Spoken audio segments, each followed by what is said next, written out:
It's been a week since we installed our new solar panels, and we're keen to test them out on the cut by spending more than 2 nights off-grid.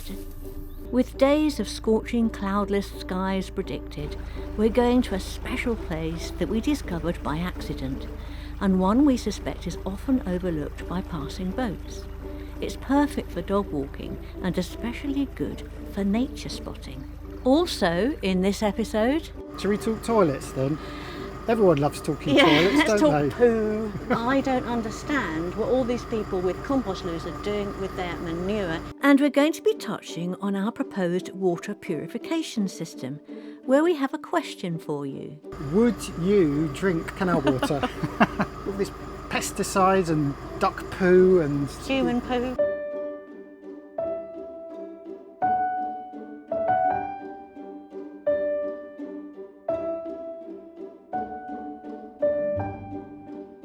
Summer is a busy time in the yard.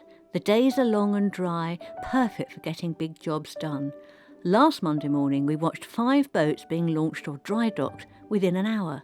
It was time for us to escape the madness, so off we went to take in the views along the Stainforth and Keadby Canal.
We're about a mile outside the village of Stainforth and we've decided to moor up at this open spot.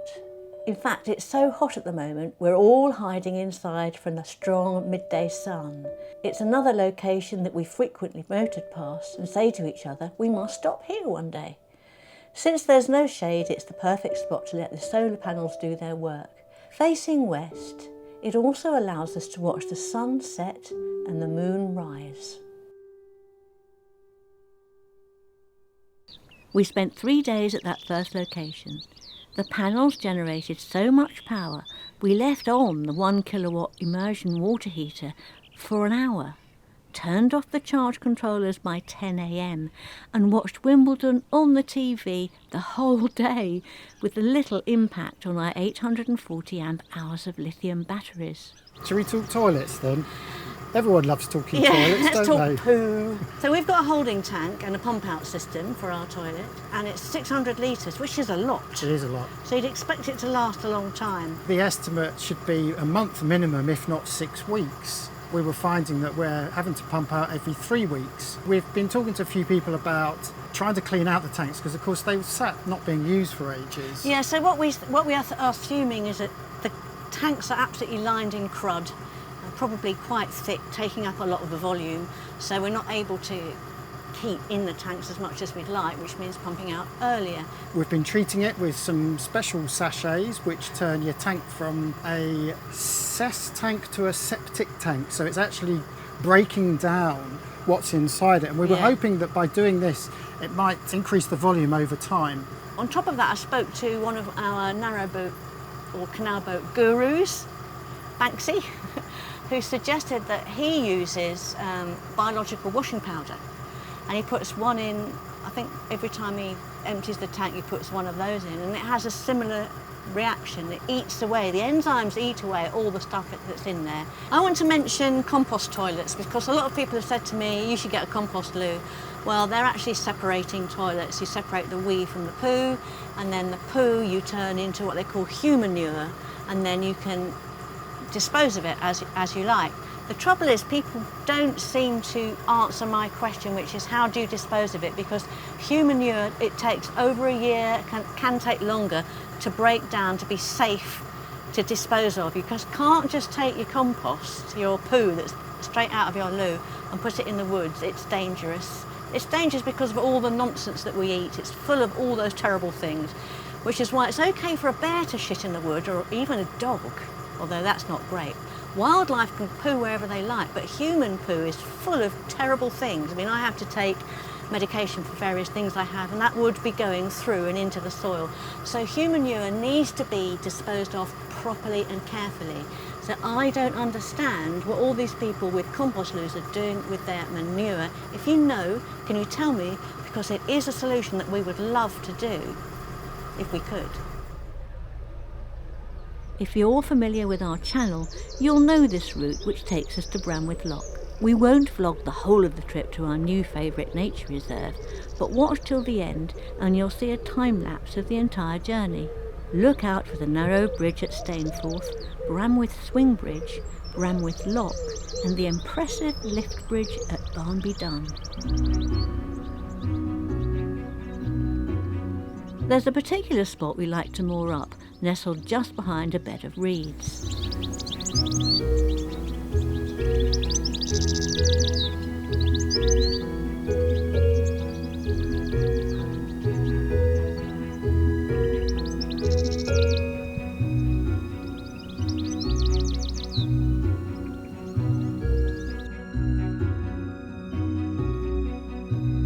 Despite the early morning mist and dew on the cobwebs, today was predicted to be another scorcher.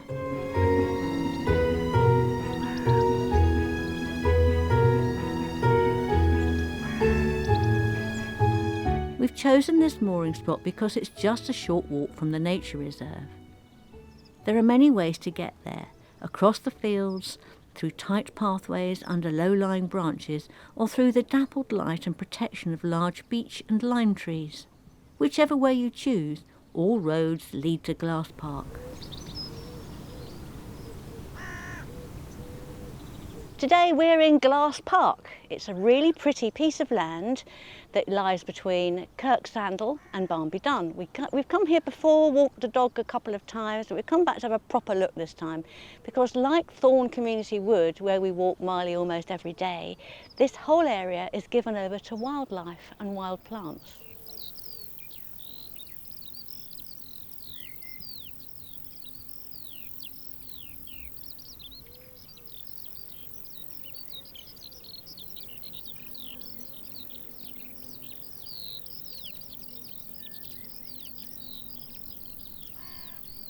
I'm standing on top of and right next to a cullet landfill. If you don't know what that is, you're not the only one, because I didn't know until we looked it up. A cullet landfill is specifically a landfill where they've used glass to form the land, to form the contours. And this whole park is called Glass Park because that's what was done by Pilkintons Glassworks, one of only 2 manufacturers in this country. It was done at the beginning of the 20th century as a landfill, and then after 40 years, Pilkingtons turned it into a park, which is where we are now. Although the parkland was originally donated to the public by Pilkingtons, it's run by enthusiasts with the backing of the Glass Park Millennium Green Trust, primarily as a public park, to provide a wildlife corridor and green space for local residents and visitors. After donating this beautiful piece of land, Pilkingtons put a protective cover over it to stop the glass from coming through. And then over the top of that, we have British wild grass and British wildflowers, and the whole area is full of animals and insects which are all thriving in this beautiful wildlife area.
includes things like honeysuckle, kingcup, cornflower, forget-me-not, poppies and foxgloves, and dotted along the path are a number of fruit trees.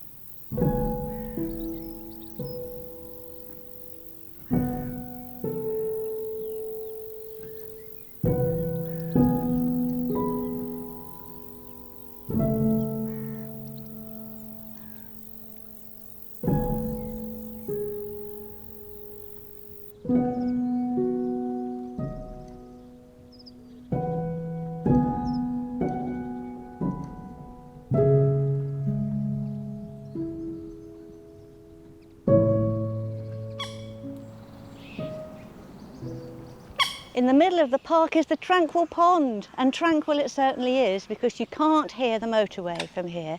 All you can hear is the sound of the breeze going through the trees.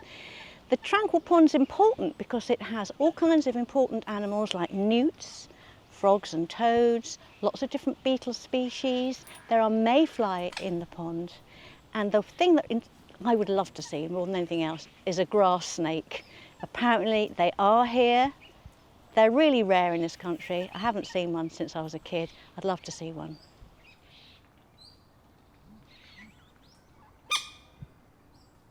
This is one of many park benches dotted around the area where you can just stop and take in the tranquil nature of this place. In fact, just now I was looking at a dragonfly, one particular dragonfly here, that size and blue of blues. Couldn't get close enough to work out which one it was, but believe you me, there are butterflies and bees everywhere here. In fact, Jamie spent hours in the park yesterday trying to get some shots of bees and butterflies.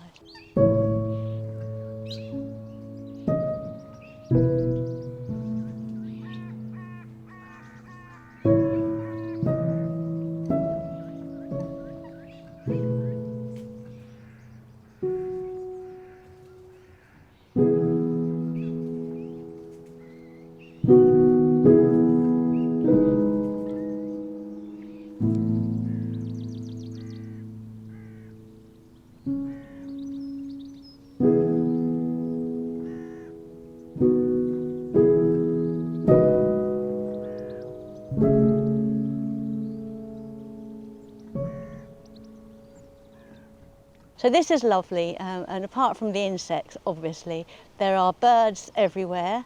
It's famous for its kestrels, and yesterday on the boat we saw 3 peregrine falcons go across very fast, shouting at each other. We think it was parents with maybe an adolescent, because there was one that was a bit smaller being shrieked at. We've also got, right next to us, we've got skylarks as well. It's just a real piece of beautiful nature here.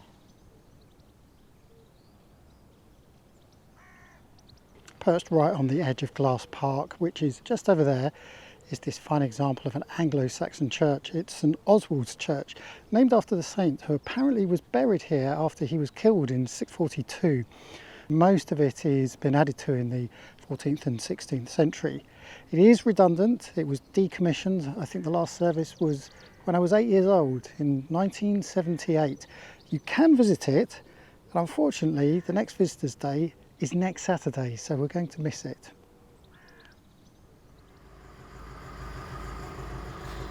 We're on our way back. We've had quite a few days, just under a week away from the marina. It's the longest time we've ever been from the marina. Yes. Now, if you watched the last episode, you'll know we've just installed our solar panels, hurrah, which has given us the freedom that we've always been looking for. So there is so much power coming in, and hot water for washing brings me on to the water situation. We mentioned, I think, in one sentence last week, is water. That's one of the main things that will stop us cruising uninterrupted. We have been toying with the idea of some kind of water purification system, which essentially means taking water from the canal. Now, my question to you watching is, would you drink canal water? Well, the fact is there's a few companies out there that manufactured these units that allow you to do this. But what really propelled us was meeting Steve on Dunowen the other week, and he has installed his own system. And he and his wife have been living off canal water for the last year, drinking it, They're covered in spots and the hair's falling out, but other than that, Yeah, one eye goes this way and they walk with a limp.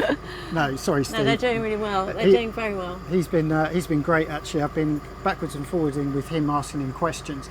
He's actually tested the water from 3 different canals that they've been in over the last year, and every single one has come back as perfectly potable water.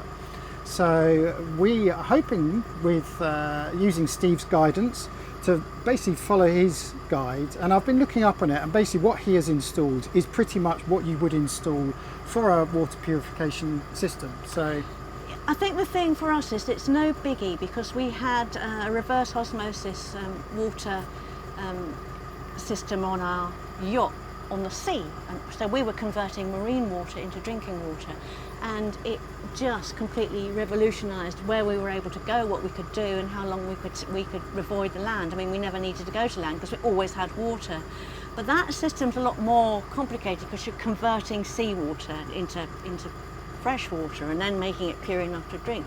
I was imagining it was going to be really difficult, and those systems are like 5-10 grand. Thousands. Massive amount of money. I mean, totally worth it if you think you're going onto a sailing boat, get one. But we think we can build this system for approximately £600. Yeah. That's just a ballpark. We'll come back to those figures. Yeah. And it is pretty straightforward, Yeah. I have to say. I think the main thing is finding a location for the filters, the whole system to install on your On the boat, yeah. And I think I've found somewhere. So Yes. we'll talk more about that, I think, when we start installing it. But Yes. again, we'd love to know what you think. Yeah.